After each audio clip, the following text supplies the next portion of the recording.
Hello, it is McKenna ASMR. So today what I'm gonna do is I'm going to read you a bedtime story. And I'm going to read one of my favorite bedtime stories, which is Peter Pan. Now I mentioned in the last video that I love Disney and that Peter Pan is one of my favorite stories. And I actually have a Peter Pan tattoo. So I decided what better book that is public domain to read than Peter Pan. And I love this version. My friend Kristen got me this version and it is quite beautiful. It has a lot of pop-ups in it. This is the map.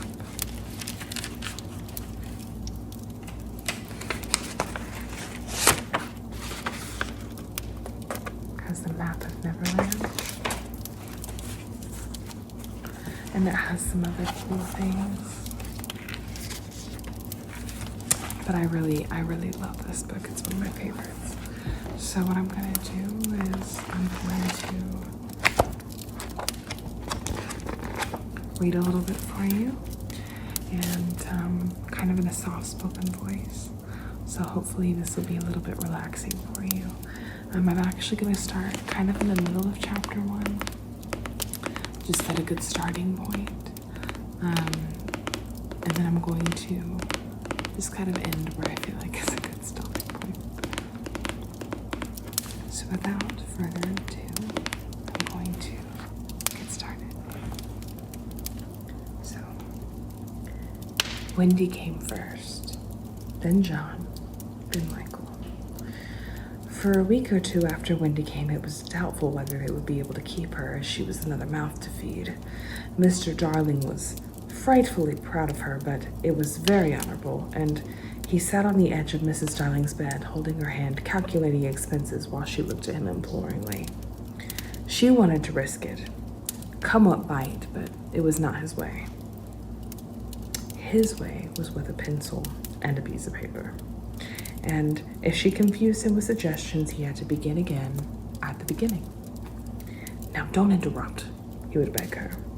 I have £1.17 here and £2.16 at the office. I can cut off my coffee at the office, say 10 shillings, making £2.96 with your 18 and 3 makes £3.79 with that 5 not my checking book.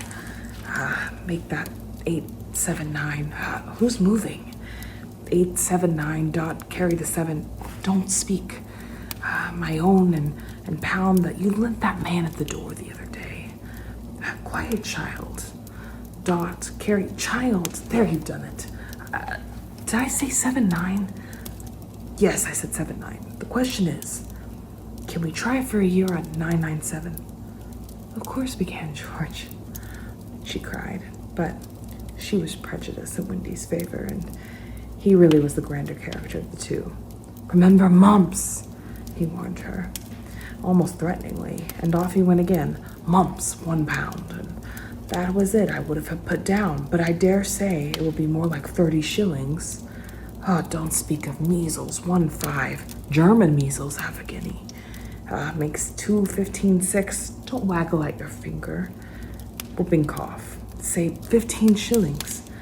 And so on he went and added it up differently each time, but at last Wendy just got through with mumps reduced to 12.6 and 2 kinds of the measles treated as 1. There was the same excitement over John and Michael, had an even narrower squeak, but both were kept, and soon you might have seen the 3 of them going in a row in Miss Folsom's kindergarten class, school accompanied by their nurse. Miss Darling loved to have everything just so. And Mr. Darling had a passion for being exactly like the neighbors, so of course they had a nurse. As they were poor, owing to the amount of milk the children drank, the nurse was a prim Newfoundland dog called Nana. who had belonged to no one in particular until the Darlings engaged her. She had always thought the children important. However, the Darlings had become acquainted with her in Kingston Gardens, where she spent most of her spare time peeping in the prams,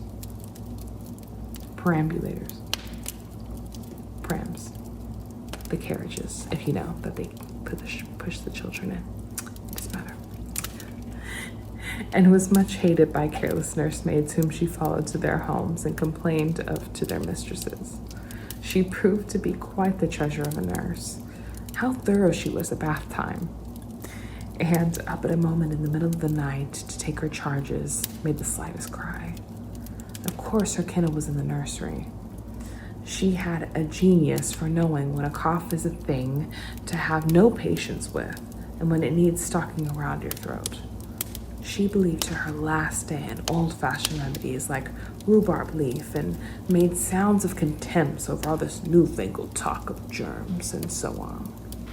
It was a lesson in propriety to see her escorting the children to school, walking sedately by their side when they were well behaved and butting them in the back of the line if they strayed. On John's footer days, she never once forgot his sweater, and she usually carried an umbrella in her mouth in case of rain. There's a room in the basement of Miss Folsom's school where all the nurses wait. They sat on forms while Nana lay on the floor, but that was the only difference. They affected to ignore her as an inferior social status to themselves and despised their light talk. She resented visits to the nursery from Mrs. Darling's friends, but if they did come, she whipped off Michael's pinafore and put him into the one with the blue braiding and smoothed it out. And Wendy made a dash at John's hair. No nursery could possibly have been conducted more correctly, and Mr. Darling knew it. Yet, sometimes he wondered uneasily if the neighbors talked. He had a position in the city to uphold, of course. Nana also troubled him in another way. He sometimes had a feeling that she did not admire him. "I know she admires you tremendously, George," Miss Darling would assure him. And then she would sign to the children to specially be nice to their father. Lovely dances then followed, which would only encourage their servant Liza to join. The gaiety of the romps, and the gayest of them all was Miss Darling, who would pirouette so wildly that all you could see was the kiss, and then if you had dashed at her, you might have gotten it. There never was a simpler and happier family until the coming of Peter Pan. Mrs. Darling first heard of Peter Pan when she was tidying up her children's minds. It is the nightly custom of every good mother. You know, after all, her children are asleep and rummaging in their minds and put things straight for the next morning, repacking them into their proper places, the many articles that have wandered during the day. If you could keep awake, but of course you can't, you would see your own mother doing this, and you would find it very interesting to watch her. It is quite like tidying up drawers, really. You would see her on her knees, I expect, lingering humorously over some of your contents, wondering where on earth you had picked up some of the things you make up, making discovery sweet and not so sweet. Pressing this to her cheek as if it was a nice kitten, and hurriedly stowing some out of sight. When you wake in the morning, the naughtiness and evil passions with which you went to bed with have been folded up small at the bottom of your mind, and at the top, beautifully aired and spread out, your prettier thoughts ready for you to put on. I don't know whether you have ever seen a map of a person's mind. Doctors sometimes draw maps of other parts of you, and your own map can become intensely interesting, but catch them trying to draw a map of a child's mind, which is not only confusing, but keeps going round all the time. There are zigzag lines on it, just like your temperature on a card. And there are probably roads in the island. For the Neverland is always more or less an island, with astonishing splashes of color here and there, and coral reefs, rakish looking, craft in the rolling offing, and lonely lairs, gnomes who are mostly tailors, caves through which the river runs, and princes with 6 elder brothers. And a hut, fast going into decay, and one very small old lady with a hooked nose. It would be an easy map if that were all. But there is also the first day of school, religion, fathers, round the pond, needlework, murders, hangings, verbs, that taken dative, chocolate pudding day, getting braces, say 99, 3 pence for pulling out your tooth yourself, and so on. And either of these are a part of the island, and they are another map showing through. And it is all rather confusing, especially as nothing will stand still. Of course, the Neverlands vary a good deal. John's, for instance, had a lagoon with flamingos flying over it, which John was shooting. While Michael, who was very small, had a flamingo with lagoons flying over it. John lived in a boat turned upside down on the sands. Michael in a wigwam. Wendy in a house of leaves deftly sewn together. John had no friends, and Michael had friends at night, and Wendy had a pet wolf forsaken by its parents. But on the whole, the Neverlands have a family resemblance, and if one stood still in a row, you could say to them that they had each other's nose and so forth. On these magical shores, children at play are forever beaching their coracles. We too have been there. We can still hear the sound of the surf, but we shall land no more. Of all the delectable islands, the Neverland is the snuggest and most compact. Not large and sprawly, tedious distances between one adventure and another, but nicely crammed.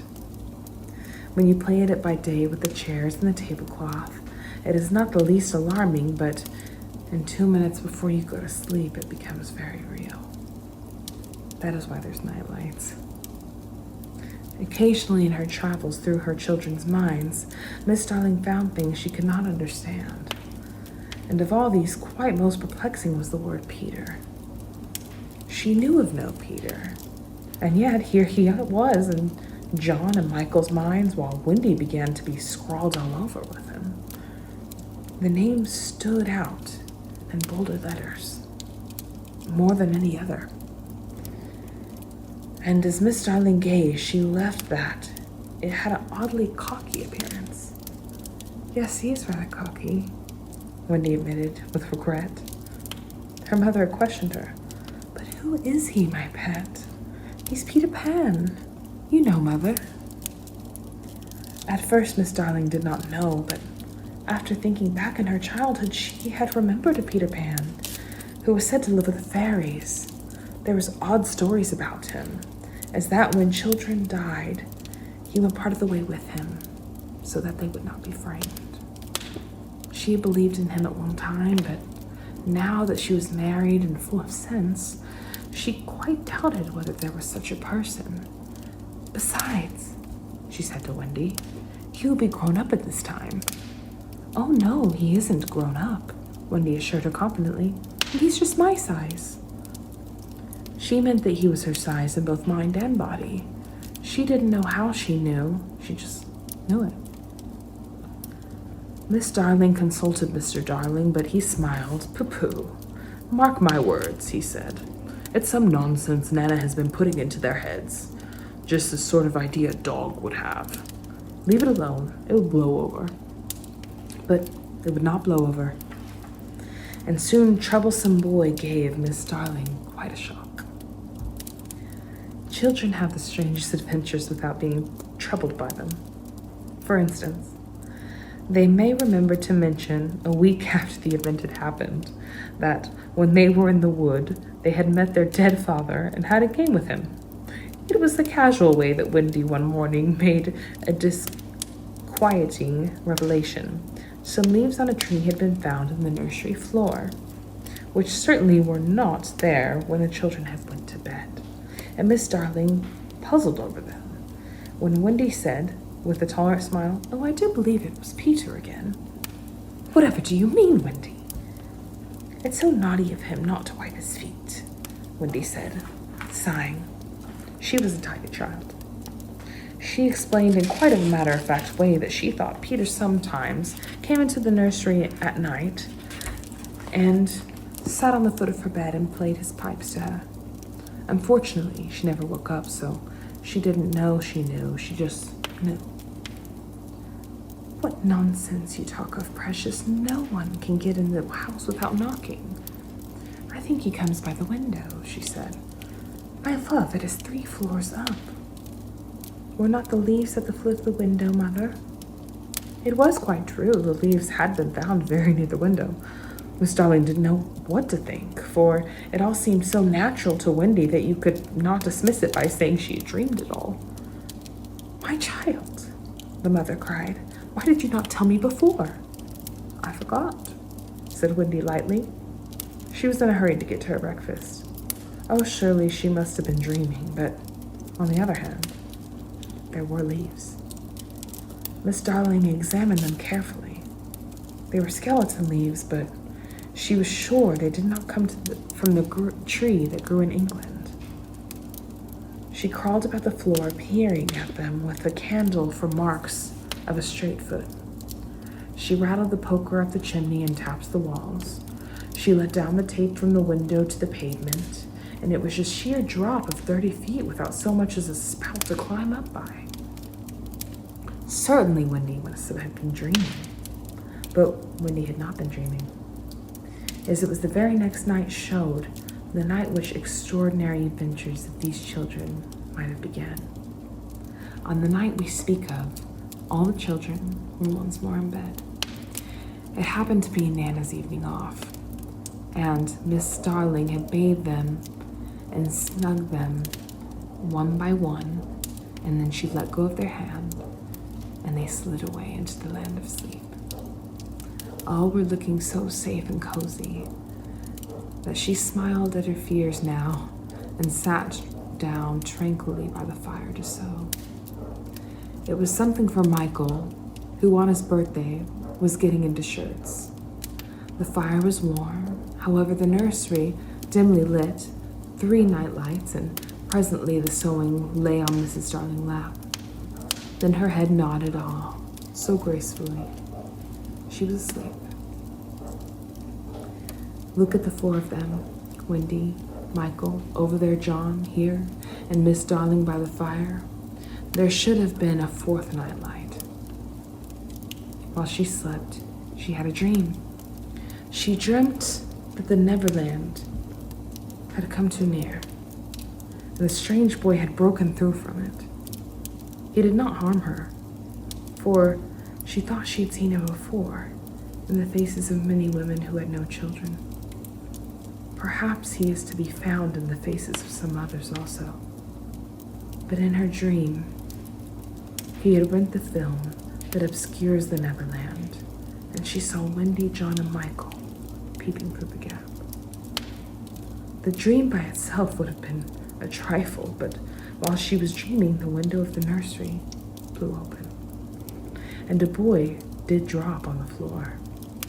He was accompanied by a strange light, no bigger than your fist, which darted around the room like a living thing, and I think it must have been the light that wakened Miss Darling. She started up with a cry, and she saw the boy, and somehow she knew at once that it was Peter Pan. If you or I or Wendy had been there, we should have seen that he was very like Miss Darling's kiss.